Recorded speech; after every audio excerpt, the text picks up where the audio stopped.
First of all, I'm talking to AOL TV's Maureen Ryan. Hello.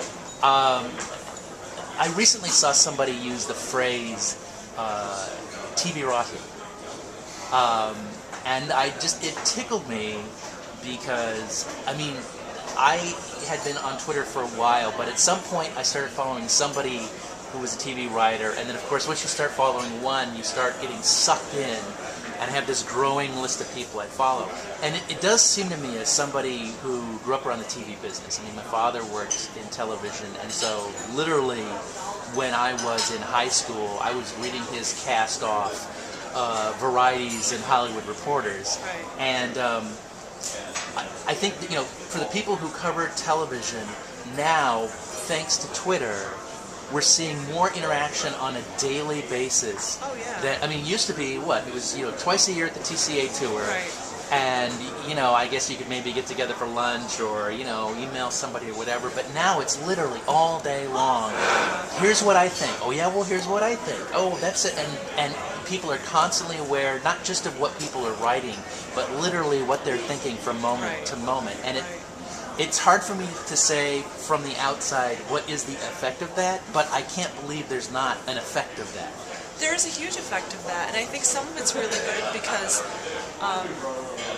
you're kind of like when you write about TV full time, especially as a critic.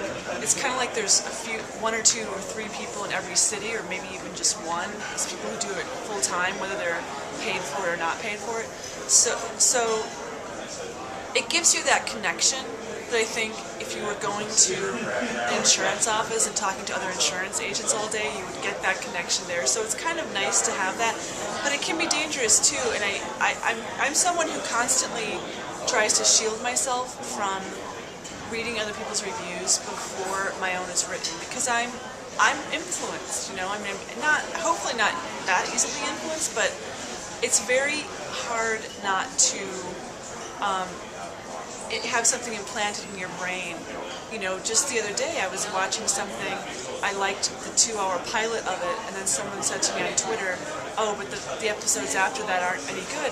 And so it was really hard for me to go in those episodes after and look at them with an open mind. Now I think I would have had the same reaction, but when people I really respect go on Twitter and say things, give a qualitative assessment of something, it's very hard for me to unsee that. So it's the difference between I'm listening to other people to open my mind and I'm listening to other people to close my mind. Well, I think you say there's a difference between, is somebody going to say something, you go, oh, I never thought of that. Wow, that really, now I'm looking at this in a new way. Exactly. Or the people where you go, this one hates it, this one hates it, this one hates it, and you can't help yourself to be the 15th person away and go, but I liked it. You know what I sometimes call Twitter? The second-guessing machine. That's what it is, and it's not even just from a critical assessment standpoint. It's, oh, somebody else is writing about that today. Should I do that? Or someone else broke this story. Oh, should I have been following that? Someone else just did this. And so it's a way for me to have like 300 of my peers, in my head in terms of what they're doing that day and what I'm not doing. And so,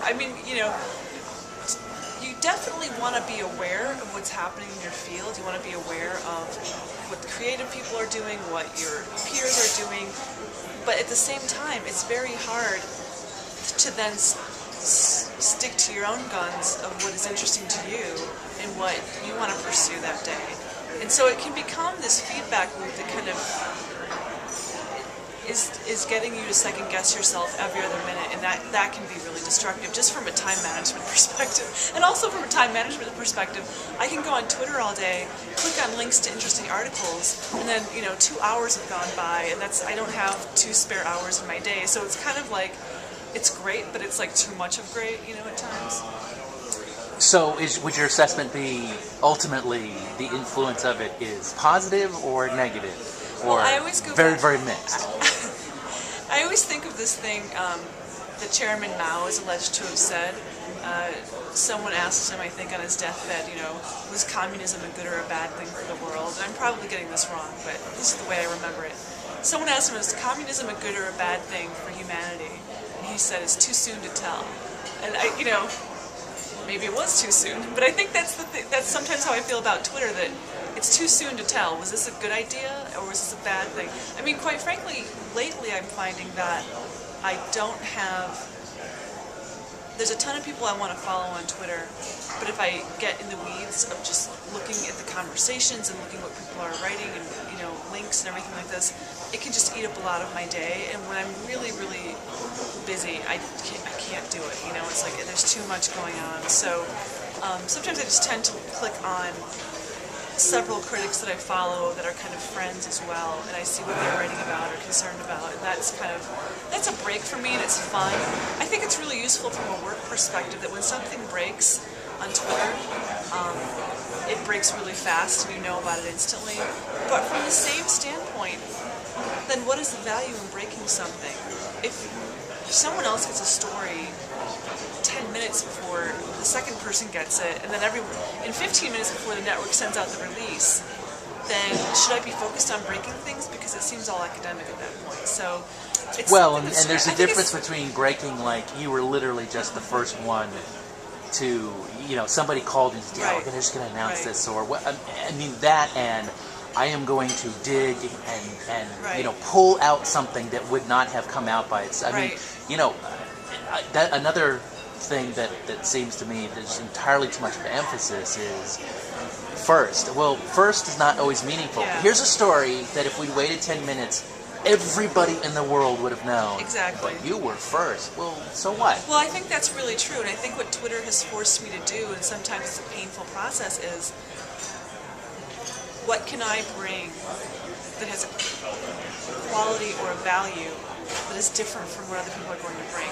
And that's not always going to happen. Sometimes I'm basically, like yesterday I just posted, The Killing got renewed by AMC, and I posted a few thoughts, a little bit of analysis, and I called AMC and got, you know, a couple more facts confirmed, just so, you know, the story was as complete as I could make it. But again, I don't think that was qualitatively hugely different from what a lot of other people posted that day, and I was not first, but, you know, I think I'm actually, yes, if I can get something first and get something substantial, I'm really pleased about it. Like, I have a piece coming up with the showrunner of Burn Notice, and spoiler alert, I'm going to have an exclusive clip from that no one else will have from that show's season premiere. So I think more and more about what can I get that is going to be substantial enough to make it worth my time. And I think Twitter kind of forces me to do that, because if everyone's getting the same news feed, then I can't replicate that news feed. I have to bring something else. I have to get in-depth interviews or one-of-a-kind clips, or, you know, things that you're not going to find elsewhere. So it's really forced me to think more creatively about my job, and every day it keeps me on my toes in that respect. You know, should I be focusing on reviews? Should I be focused on reviews that appear ahead of a show, after a show?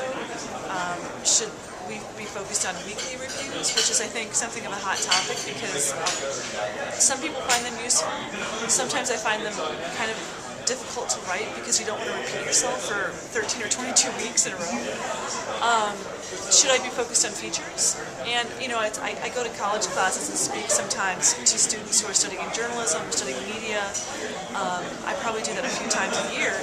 And for me, it's great market research. I'm always interested in what they want to know and how they want to know it. Because it's no good if I, you know, listen to one subset of people and find out how they want information and criticism. So this most recent class that I talked to said, we really like it, we'll know about a new show coming up from all the advertising. I don't necessarily need a review of it. If I become interested in it after I've seen it, then I'll go search out information, and if you're a trusted source of information, then I'll come to you. So to me, that was just like completely upending how I came into the job of being a critic, which was, you wrote a review that appeared the day before or the day of a new show, and then maybe you followed up a week or a month or, you know, a few months later with features and whatnot. So it's really interesting to me, but, you know, I think the one guiding principle has to be, if I'm not interested in it, or if it's the 30th version of that story that's come out that day, then I probably shouldn't do it.